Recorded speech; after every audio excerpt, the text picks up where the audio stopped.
Alrighty, so now get on to our third book.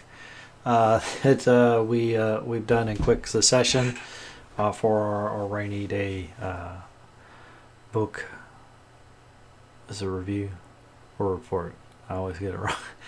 It was our book reports, book review series. So this is the third one. We did 15 secrets successful people know about time management, and then we did David Goggins. So you most likely have already, if you've been following along, you've probably already seen those. The third one that I'm going to do today is Salt, Fat, Acid, and Heat by Samin, Nosrat. This is a lovely book. As you can see, I got a hardcover because I love me some hardcover books. But this is a how to cook book and a cookbook. So the first half basically is how to cook with salt, fat, acid, and heat. And then the second half is sort of various stock recipes and stuff. Yeah, so this New York Times bestseller. You know, I heard a rumor. I don't know if this is true or not. That sometimes when they publish a book, the publisher will, so they'll print up a whole bunch of books, and then the publisher will have this other company go off and buy like a bunch of books just so that it pumps up the sales numbers, so it ends up on the New York Times bestseller list. So then they could, sell the books, because you got to get on the book list to get, to get the advertising. You want the advertising from being on the book the New York Times bestseller list. I don't know if that's true or not. I don't know if that's legal or not, but it's interesting. This book, I think, stands on its merits.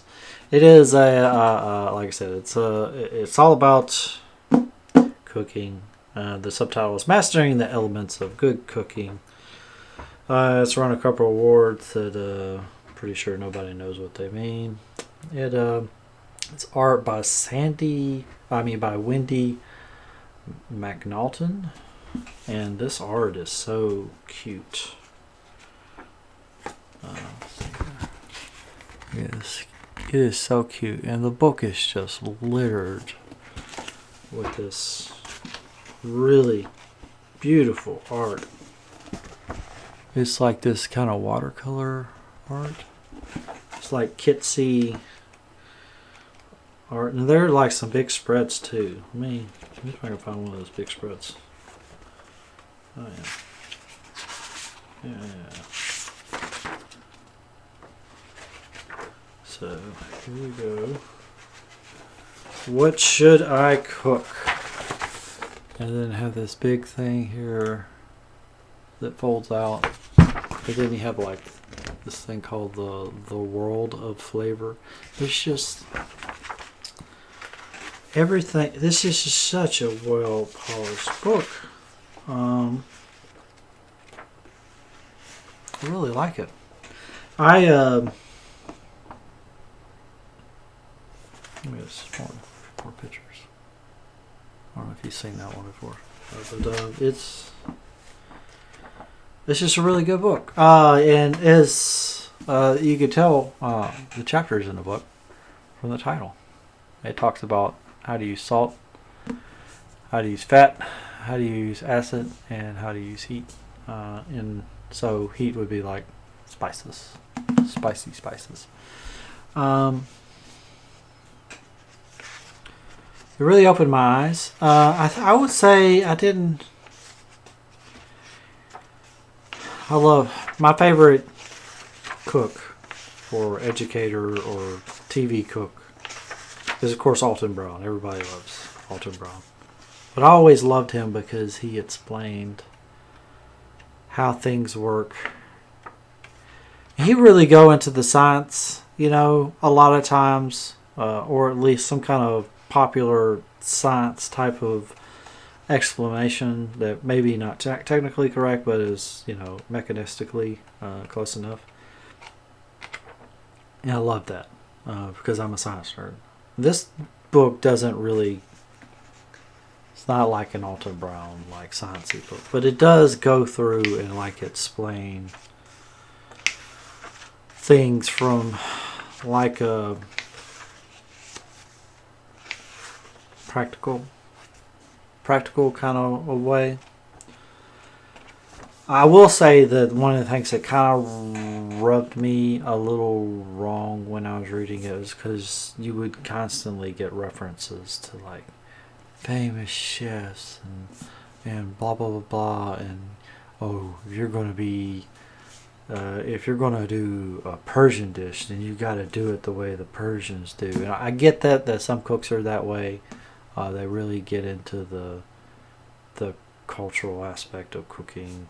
That's a big deal for them, the multicultural aspect and stuff like that.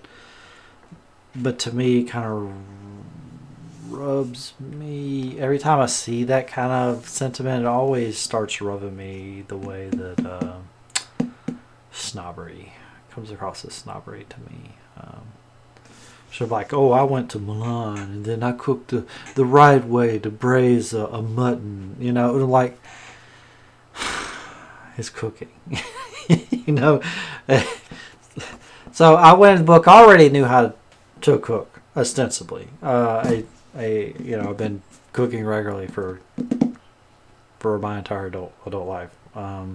And we did cook quite a bit when we were kids too, but been cooking regularly my own food for my entire adult life. So I know how I like to eat, and so I know how to cook, And we're not talking about super fancy recipes, but we're also not talking about just cooking, heating up some SpaghettiOs. That's not cooking, that's not cooking. That's not the cooking that's not the cooking I'm talking about when I say that I've been cooking. So I wasn't a complete newcomer. I already knew something about salt. That some things you wanted to salt early in the process, and some things you did. But there were some things that I learned along the way, particularly with acid. Like, acid is something that I had never really consciously used in my recipes. That has really, since I read this book, I started consciously using acid in my recipes, and it's made probably the biggest difference that I've had in a decade or more in cooking. The thing that I learned that's really changed my cooking is learning to use acid, particularly like I'm always making stews and stuff like that, and I always use tomatoes in my recipes, and I would use them in a particular way in the recipes, and I never realized that I was using the tomatoes. They were being my acid. And so now that I'm conscious of trying to taste for the acid, playing around with it and stuff like that, I started using vinegar more in my recipes, and it's made a big difference. I'd never specifically used vinegars in many of my recipes until after I read this book. And then now I've got like 3 vinegars in my cabinet: white wine vinegar, apple cider vinegar, and red wine vinegar. And I just keep them now. Before, I would only keep white wine vinegar, and that was for cleaning. It was for cleaning something, like cleaning the coffee pot or something or other. It wasn't for cooking. Because I didn't make like the only other time that I really saw the need, and I never did, to use it would be like making a salad dressing. I never really made salad dressings from scratch though anyway, so I don't know. It goes through and talks about how to salt, so like seasoning meat and stuff. To be fair, she spends a lot of time on like salting meat and stuff, and that you have to salt your meat, and the earlier you salt it and the longer you salt it, the better. I don't think that's really true. There are there are things in this book that are, I think, more like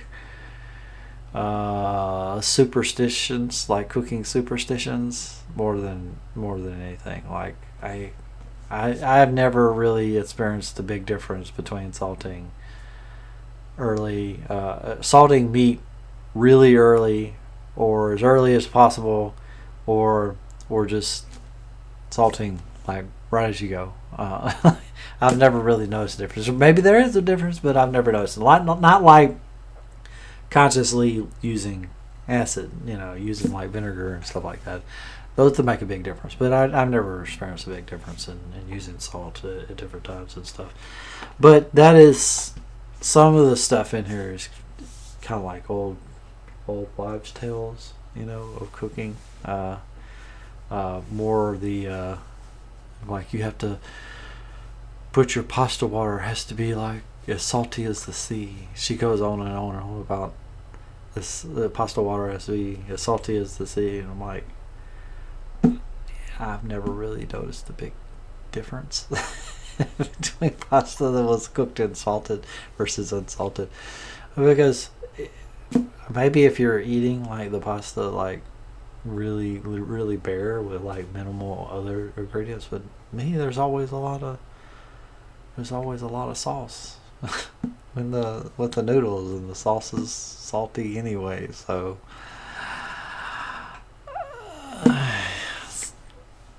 but regardless, it's a pretty good read.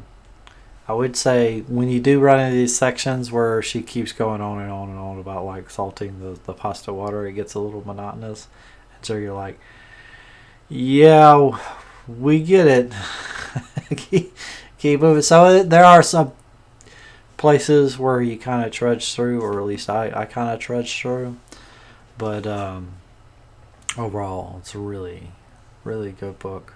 Like I said, and the illustrations are great, and plus it's nice. I think this is the only physical like cookbook that I actually own, so it's nice to have some decent, like this is a yogurt sauce, oregano sauce. So this, all of these like little stock ingredient things that would be part of a bigger dish. So it's a nice reference, and the book is it's really nice book. It's a really nice book. I don't have the hard cover. I mean the soft cover, but I got the hardcover, and I'm very happy that I got the hardcover, because this is almost like textbook quality. Like this is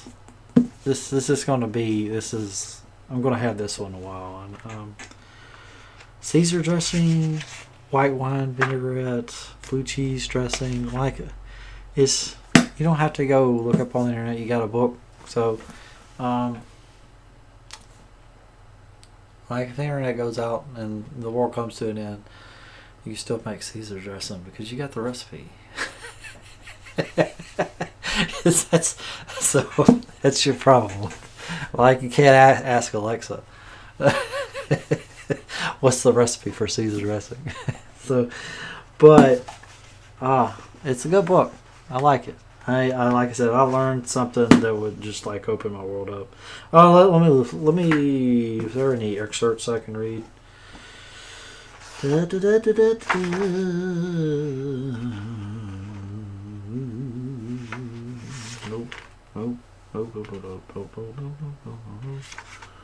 There's a bunch of quotes and stuff I can read here, but.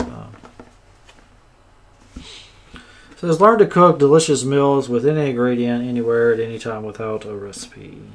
Samin Nosrat has taught everyone from professional chefs to middle school kids to Michael Pollan, using whoever Michael Polino. Using her revolutionary philosophy, master just 4 elements: salt, fat, acid, heat, and everything you cook will be delicious.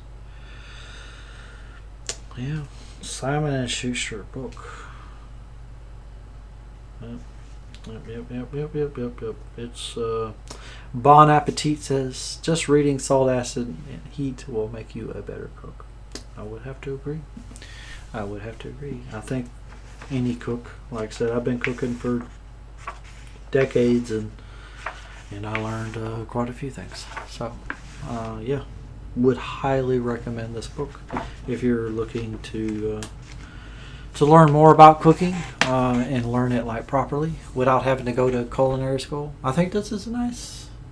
Like if you took like a cooking 101 class, if there was a such thing as cooking 101 class, I imagine this would be the curriculum. I really do. This is a fantastic book.